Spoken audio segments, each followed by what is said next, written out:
wherever you may on the globe today, and where you find Ford cars, you will find Ford service. For just as the Ford Motor Company was the pioneer in the making of a strong, simple, satisfactory automobile at low price, so it was also the pioneer in establishing complete and satisfactory service facilities. Such a policy could only be conceived in a mind more intent on helping the public to see the value of the automobile than on making profits. The car itself as a helper of the people, has always been first in Henry Ford's mind, and never was it expressed more strikingly than it is today in the V8 cylinder Ford car, a new and outstanding value at low price. This new V-type 90-degree engine develops 65 horsepower. Like all other Ford engines, it is simple in design and construction, and it is remarkably smooth in performance. Just as Ford sales and service extend throughout the world, so the Ford Motor Company is ever seeking everywhere for ways and materials to improve its products. One of the latest enterprises of the company is the development of a rubber plantation in Brazil. Here at Boa Vista on the Tapajos River, a tributary of the Amazon, Ford is pioneering the rubber field, clearing jungles, planting rubber trees, and bringing a new outlook on life to the natives. More than 5,000 acres of land already have been cleared, and nearly all of it planted with rubber trees. Ford industries abound throughout the United States.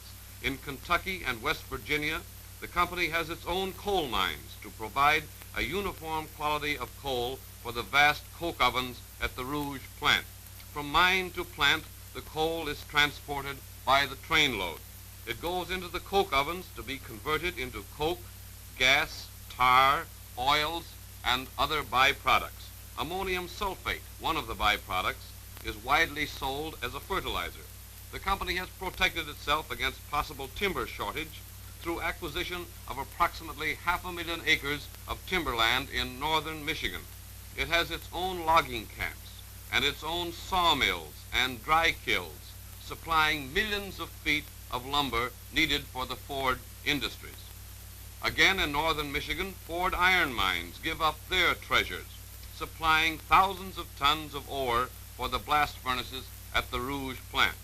Ford-owned freighters ply the Great Lakes, bringing cargoes of iron ore, sand, limestone, coal, and lumber to the Rouge plant, raw materials that are soon transformed into finished parts for Ford cars and trucks. Here and there throughout the United States are small Ford manufacturing plants. At Hamilton, Ohio, a hydroelectric plant produces wheels for Ford cars. At Green Island, New York, another hydroelectric plant produces other Ford car parts. And nearer Dearborn, along the Little Rouge River, smaller plants, all of them hydroelectrically operated, make thousands of Ford parts and tools daily. Among the more interesting is a Waterford plant, which supplies gauges to the manufacturing departments, gauges all made to the most exacting precision limits, and in some cases accurate to within 4/millionths of an inch.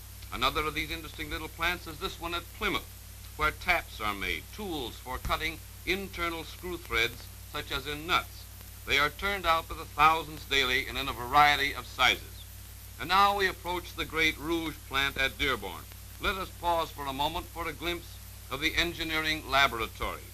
It is here where new Ford cars are created, and where, under the personal direction of Henry and Edsel Ford, engineers are constantly at work developing means and materials for improving Ford products. Now here we are at the Ford Airport and the airplane plant where the giant all-metal tri-motor monoplane transports are built. Let us board one of these big airships and have our first view of the Rouge plant from the air. There it is below us, the greatest industrial center in the world. Steel mill, blast furnaces, foundry, glass plant, powerhouse, motor assembly building, and vast machine shops and manufacturing plants. Back to Earth, we enter the Rouge plant. Here the wonders, the precision, the advantages of the mechanical age find their most modern exemplification. Along the docks, giant unloaders reach deep into the holds of the Great Lakes freighters and bring up tons of iron ore, and all controlled by the simple movement of a lever by the man in the operating cage. Ship's gear, with equal ease, lift loads aboard Ford boats, soon to leave with supplies for domestic and foreign assembly plants of the company. Mechanical wonders abound in the open hearth building.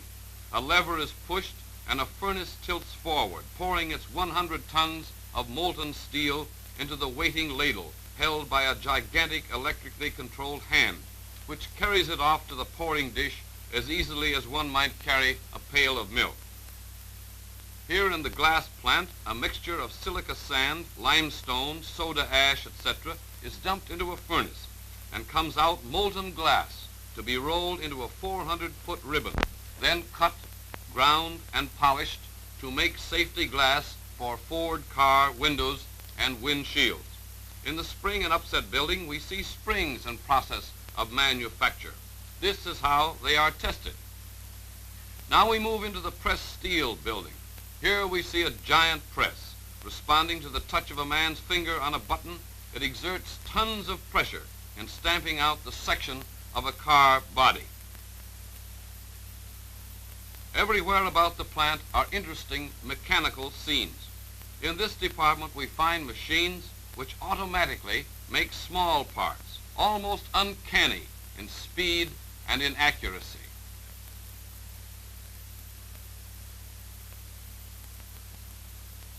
Electric welders seam weld the two sections of the fuel tank into one piece as easily as cloth is sewn together on a sewing machine. Not far away in another building, this hydraulic shear crushes and cuts up salvaged metal scrap, which is later fed into the open hearth furnaces to make steel. In the steel mill, red-hot ingots are lifted from the soaking pits. They are first rolled into blooms and then into billets in the blooming mill. Later, they are reheated and rolled into bars in one of the merchant mills. And so one might go on and on from one mechanical marvel to another. Research and experiments are constantly in progress to find new and better ways of producing and improving parts and materials for Ford cars and trucks. Laboratories are located throughout the plant, each as closely connected as possible with its own type of work in the production department. Inspection and tests are carried on throughout the manufacturing process with the utmost rigidity. Jigs, fixtures, and production gauges are checked for accuracy with Johansen blocks, which are the standard of precision measurement for the world. These blocks are manufactured by the Ford Motor Company under the supervision of Mr. Carl E. Johansen, the inventor. Something like 1 million gauges must be kept in correct adjustment at all times. Now we enter the motors building. Vital parts of the motor are checked for accuracy in the rooms on the left, all of which are kept at an even temperature so that the utmost uniformity in metallic structure may be maintained. Now we shall see how parts for the new V8 Ford car are inspected and checked. First, the crankshaft. This Ford-developed machine measures the static and dynamic unbalance of the crankshaft. Once the unbalance is obtained, it is a matter of only a moment to determine the amount of metal necessary to be removed from the throes of the shaft to bring it into balance, and it must balance within 0.3 of an inch-ounce, an exceedingly close limit. This machine, operating somewhat differently, also checks the static and dynamic unbalance of the crankshaft. The camshaft is carefully checked for accuracy. On this specially developed gauge, the spacing of the cams and bearings is checked. They must be in their proper position within 10/1000ths of an inch. This gauge checks the rear bearing flange, and this one the location of the fuel pump plunger eccentric.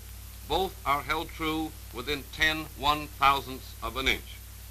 Still another inspection of the camshaft. Here the contour of the cams is gauged. They are not permitted to vary more than 2/1000ths of an inch,